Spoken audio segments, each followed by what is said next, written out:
नमस्कार. ऋणानुबंधी मालिकेतील हा 26वा भाग आणि तुम्ही प्रभाकर कार्यकाऱ्यांच्याबद्दलच मी बोलणार आहे. कधी आणखीन एक भाग सुद्धा त्यानंतर होईल असं मला वाटतं, कारण खूप आठवणी मनामध्ये आहेत. 66ला अभिजित बुवांच्याकडे प्रभाकरची शिकायला सुरुवात झाली आणि सुरेश बुवांच्या गायचे संस्कार गळ्यावरती होते. त्याला आणखीन पैलू अभिजित बुवांनी पाडले. अभिजित बुवा म्हणजे ज्याला आपण म्हणतो की विचार करणारे गुरु होते. त्यामुळे प्रत्येक राग, त्याच्या मागचा विचार हे सगळं सविस्तरपणे सांगितलं. कुठला स्वर कसा लावावा, गायनाचे वेगवेगळे प्रकार, ख्याल गायकी असेल, नाट्यगीत असेल, त्यासाठी काय काय करावं.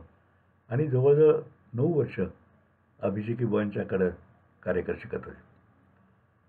त्यांच्या मागं त्यांची सेवा करत होते. आणि अभिषेकी बुवांनी त्याला खरं तर असं म्हणता येईल की त्या हिऱ्याला आणखीन पैलू पाडले आणि प्रभाकरचं गाणं आणखीन चमकदार केलं. याच दरम्यान भाऊसाहेब बांदोडकरांनी, गोव्याचे मुख्यमंत्री होते आणि स्वतः एक अतिशय मोठे उद्योजक आणि रसिक मुख्यमंत्री, त्यांनी प्रभाकरचं कुठेतरी गाणं ऐकलं आणि नंतर त्यांना कळलं की अरे हा गोव्याचा मुलगा आहे.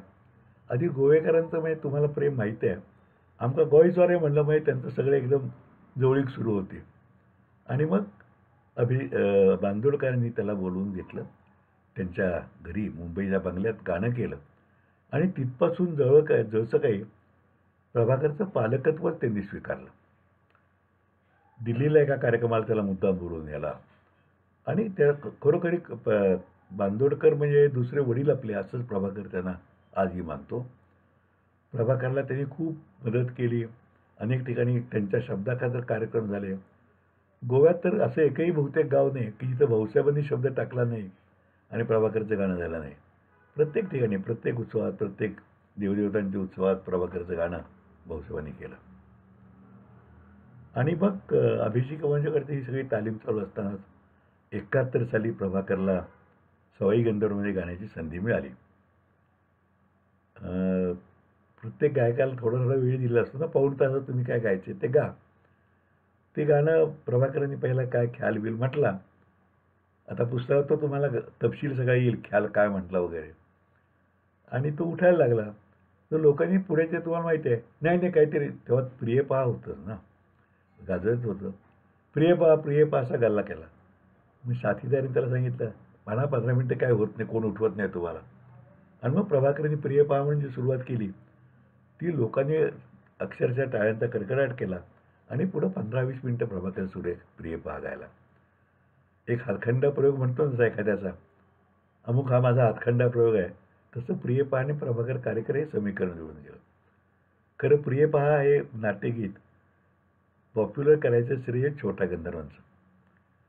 म्हणजे अतिशय छोट्या गंधर्वांचं गाणं अतिशय सुरेख होतं आणि त्यांनी प्रिय पहा अतिशय त्या वेगळ्या पद्धतीनं म्हटलेलं होतं.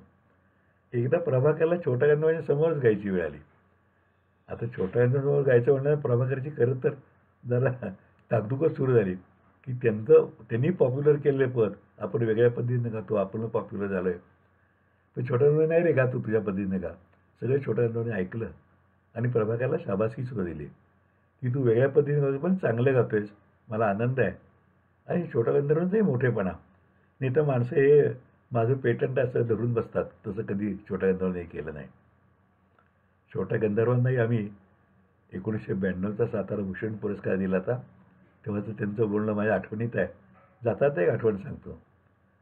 आम्ही मध्यंतरी एकदा केव्हा तरी म्हणजे 92च्या आधी साधारण मला वाटते 65-70 सालाच्या आसपास केव्हा तरी त्यांचं गाणं ठरवायला गेलं 69 साली. आणि रात्री त्यांना भेटलो. माझे आप्पा निगडीकर त्यांचे मित्र म्हणून त्यांच्या घरी जाऊन रात्री भेटलो 7-7:30 8ला. आणि त्यांना म्हटलं असं असं आम्ही कार्यक्रम ठरवला आहे आणि त्या सत्कारात तुम्ही संध्याकाळी गाव अशी इच्छा आहे आमची. ते म्हणले माझा आदल्या दिवशी नाटकाचा प्रयोग आहे आणि मृच्छकटिक म्हणजे पहाटे 4पर्यंत माझा प्रयोग चालतो, त्यामुळे दुसऱ्या दिवशी मी नाही येऊ शकणार. आम्ही आपलं जरा त्यातल्या त्यात जरा चालूगिरी, नाही आम्ही गाडी पाठवतो, काही अडचण नाही, तुम्हाला घरनं घेऊन जाईल. छोट्या मला तुम्ही फुलांच्या गाडीतनं बसवून द्याल फुलावरती, पण गाणारा मी माझा गळा आहे ना, असं मी नाही गाणं त्या दिवशी. तुम्ही दुसरी तारीख ठरवा, मी जरूर येईन. जर छोटा गंधर्व आले नाहीत. आणि छोटा गंधर्व एकमेव असे कलाकार की जेव्हा ठरवलं की आपल्या गळा आपल्याला साथ पूर्ण देत नाही आहे, वय बोलायला लागले आणि एका क्षणार्धात ती निर्णय घेतला, इथनं पुढे मी गाणार नाही. माझ्या माहितीत असा एकही कलाकार नाही, बहुधा कुणाच्याही नसेल, की ज्यांनी आपल्या परमोच्च पदाला असतानाच थांबावं. एक्झिट केव्हा घ्यावी हे सुद्धा कळायला लागतं. त्या फिल्ममध्ये एक्झिट घेतली.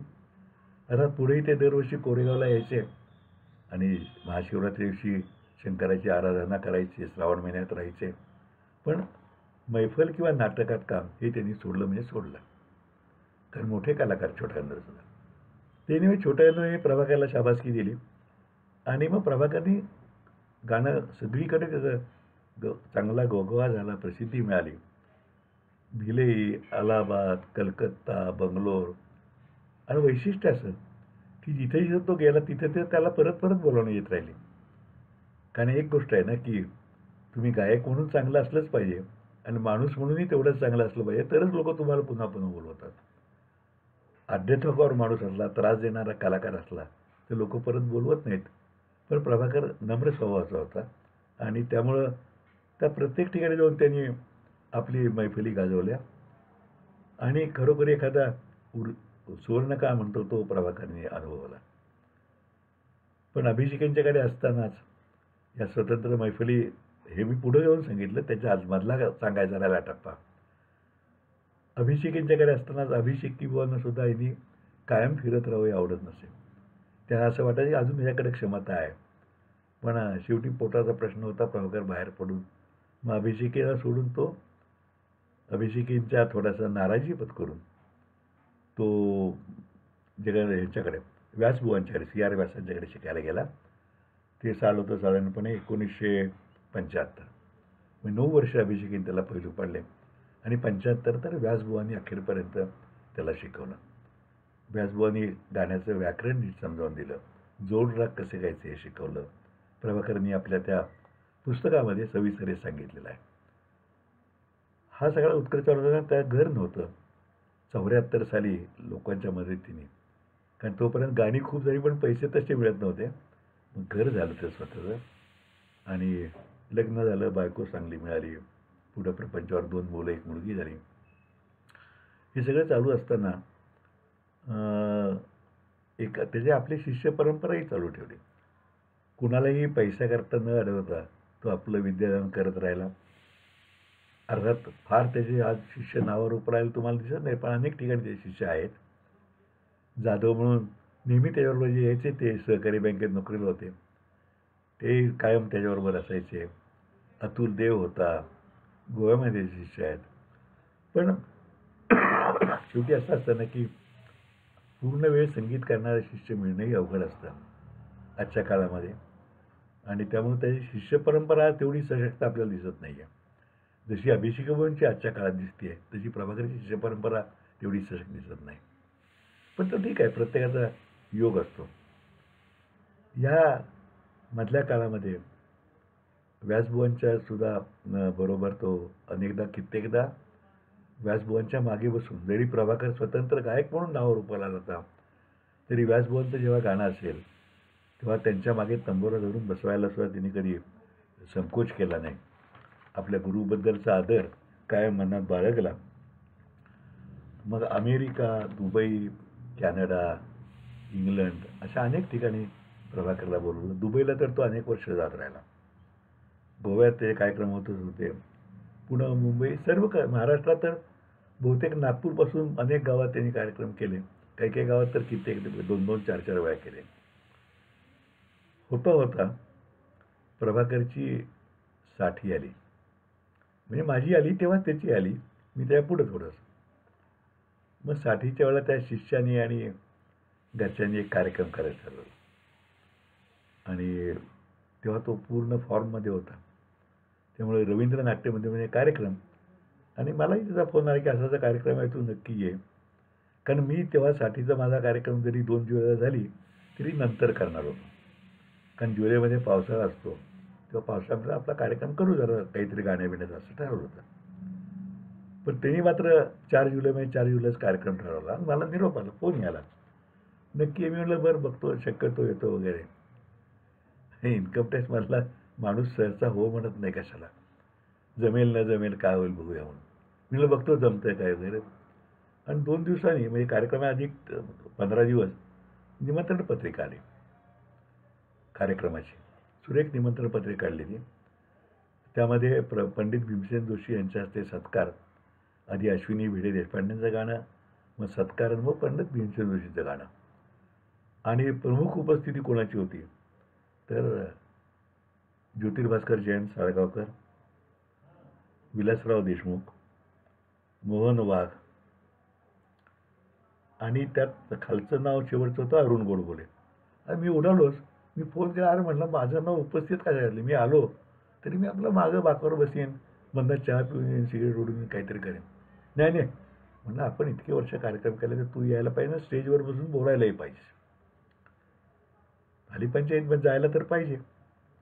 मग मी, वसंत वेलणकर, बुवा कान्हेरे आणि विश्वास दांडेकर आम्ही तळेगावला आमचे एक मित्र होते, तिकडे गेलो. तिथनं उठून सकाळी कार्यक्रम आहे, नाही सकाळीच गेलो तिथनं उठून. आणि संध्याकाळी 6ला कार्यक्रम होता. मग मध्ये 2 तास इकडे तिकडे काढले, जरा कपडे पुढे बदलले, रवींद्रला गेलो. मला धाकधूक होती माझ्या. हे सगळी दिग्गज मंडळी बोलणार आणि आपण काय बोलायचं. रवींद्रला गेलो तर तेव्हा विलासराव देशमुख नुकतेच त्यांचं मुख्यमंत्रीपद गेलं तर. पण त्या माणसाचं किती मोठेपणा आहे बघा. ते अतिशय साधेपणानं पण अतिशय प्रसन्न मुद्रेनं कार्यक्रमाला आले. त्यांच्याबरोबर एक माणूस होता, पी ए, त्यांचा तो गुच्छविषयी घेऊन आला होता. आणि रवींद्र नाट्य मंदिराच्या ग्रीन रूममध्ये, म्हणजे आत VIP लाऊंज आहे, तिथं मी बसलो असतानाच ते आले. आमच्याशी मनमोकळ्या गप्पा झाल्या. त्याआधी विलासराव उंडाळकरांच्या कार्यक्रमात इथं आले, तेव्हा मी त्या कार्यक्रमाचं सूत्रसंचालन केलं होतं, त्याही आठवणी निघाल्या. आणि मग पुढं कार्यक्रम सुरू झाला. समोर सभागृह पूर्ण तुडुंब भरलेलं. पण मी स्टेजवरती बसलेला असा. माझ्या एका बाजूला जयंतराव साळगावर, तेही माझे म्हणजे चांगले मित्र, ज्येष्ठ मित्र. पलीकडं अण्णा प्रभाकर कारेकर, त्याची पत्नी शेजारी, पलीकडं मोहन वाघ, प्रकाश जावडेकर तेव्हा येत्या वेळेला कार्यक्रमात, तेही तेव्हा व्यासपीठावर होते. आणि मग सत्कार झाला आणि भाषणं सुरू झाली. माझी पाळी आली तर मला जयंतराव फार मिश्किल होते, त्यांच्याबद्दल मी बोलणार आहे. ते मला कोपऱ्याने ढोसलं, काय रे काय बोलणार आहेस तू. म्हटलं बघतो आता काका, काय सुचेल ते बोलतो त्या वेळेला. मग मी बोललो. बोलताना असा विचार केला की काहीतरी आपण, आता मुंबईच्या सगळे श्रोते आहेत ना, तर आपण काहीतरी चमक दाखवायला पाहिजे. मला विचार करत बसलो. आणि मला बोलवल्यानंतर मी सुरुवात केली. आठवतं आहे मला अजून, कारण तुडुंब भरलेलं रवींद्र नाट्य मंदिर, मुंबईतली दिग्गज मंडळी आहे, कुमार केतकर वगैरे, आणि हॉल भरून माणसं मधल्या पायऱ्यावरती बसलेली, म्हणजे जी उच्चभ्रू मंडळी ती सुद्धा पायऱ्यावर बसलेली, एवढी प्रचंड गर्दी. आणि आपण आता बोलायचं असा मी विचार केला आणि बोलायला सुरुवात केली. माझ्या लक्षात आहे मी काय बोललो ते अजूनही. मी म्हणलं की आज इथे दादरमध्ये प्रभाकरचा सत्कार होतोय, पण याच दादर माहीमच्या परिसरात फुटपाथवरती ते दिवस काढलेत आणि आज तिथे त्या सत्कार होतोय. हा केवढं भाग्याचं नशीब आलं. थिएटरमध्ये टाळ्याचा कडकडाट झाला. मग मी आमच्या मैत्रीबद्दल बोललो, आम्ही कार्यक्रम कसे करतोय वगैरे बोललो. कारण तेव्हा 36 वर्ष झालेली नव्हती 4 साली, तेव्हा काहीतरी 30-31 वर्ष झाली असते. आणि मग त्याच्या आठवणी थोड्या सांगितल्या. आणि आता म्हटलं शेवट काहीतरी आपण क्लायमॅक्सला, नेहमी कथेचा शेवट करताना जरा जोरदार व्हायला लागतो ना क्लायमॅक्स, तसं मी मनात विजून ठेवलं होतं. म्हटलं प्रभाकर रुची स्वभावाचा आहे, आमच्या वहिनी चांगल्या आहेत. आता फक्त मला एकच शंका आहे की हा जगभर प्रिय पहा म्हणत फिरत असतो. माझा मित्र, कारण मी मोठा आहे तेव्हा 2 दिवसांनी, तेव्हा मला अरे तुरी म्हणायचा अधिकार आहे. हा आमचा मित्र जगभर हजारो लोकांना प्रिय पहा ऐकवत बसतो. हा घरी कधी वहिनीला म्हणतो का की प्रिय पहा म्हणून, रात्रीचा समय सरून येत उशक्काला हा म्हणतो का.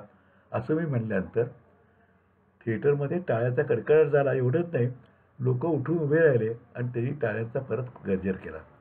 मलाही बरं वाटलं की आपणच एका सत्वपरीक्षेत पास झालो म्हणून.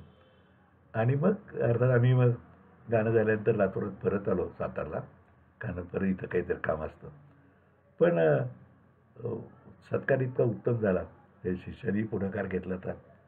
आणि मुख्य ही सगळी मंडळी जी आहे ती भरभरून प्रभाकरबद्दल बोलली, की त्याच्या गाण्याबद्दल बोलली आणि त्याच्या स्वभावाबद्दल बोलले, नम्र स्वभावाबद्दल सगळं बोलले. प्रभाकरला फक्त भाऊसाहेब बांदोडकर नव्हते ही उणीव निश्चित जाणवली असणार. कारण ते खरं त्याला त्यांनी वडिलाप्रमाणेच माया दिलेली होती. आणि त्या कार्यक्रमानंतर परत आमचं पुढच्या 8 सप्टेंबरचं सुरूच झालं. 2004ला हा कार्यक्रम झाला आणि 2011पर्यंत प्रभाकर येत राहिला. 2004 सालीच सप्टेंबर-ऑक्टोबरमध्ये माझ्याही 75चा कार्यक्रम 60चा कार्यक्रम ठरवला. त्यालाही प्रभाकर आवर्जून आला होता, बोलला सुद्धा. हे मला बोलायला सांगू नको रे असं तो म्हणतो नेहमी. म्हटलं तुला काय बोलायचं ते बोल. आम्ही इथे एक छोटंसं पुस्तकही केलं त्याचं, अरुण गोडबोले माळकरी, तर त्यात लेखही दिला होता आणि आवर्जून कार्यक्रमाला आला नेहमीप्रमाणे. अशी आमची मैत्री त्यानंतर सुद्धा फुलत राहिली. आणखीही काही थोडे प्रभाकरचे किस्से आहेत. आज मला वाटतं आपण इथे थांबूया. उद्याला पुढच्या भागामध्ये प्रभाकरचे राहिलेले किस्से मी सांगेन आणि मग प्रभाकर कार्यकरांच्या संबंधीचा ऋणानुबंधीतला भाग पूर्ण करीन. तोपर्यंत अर्थात नमस्कार.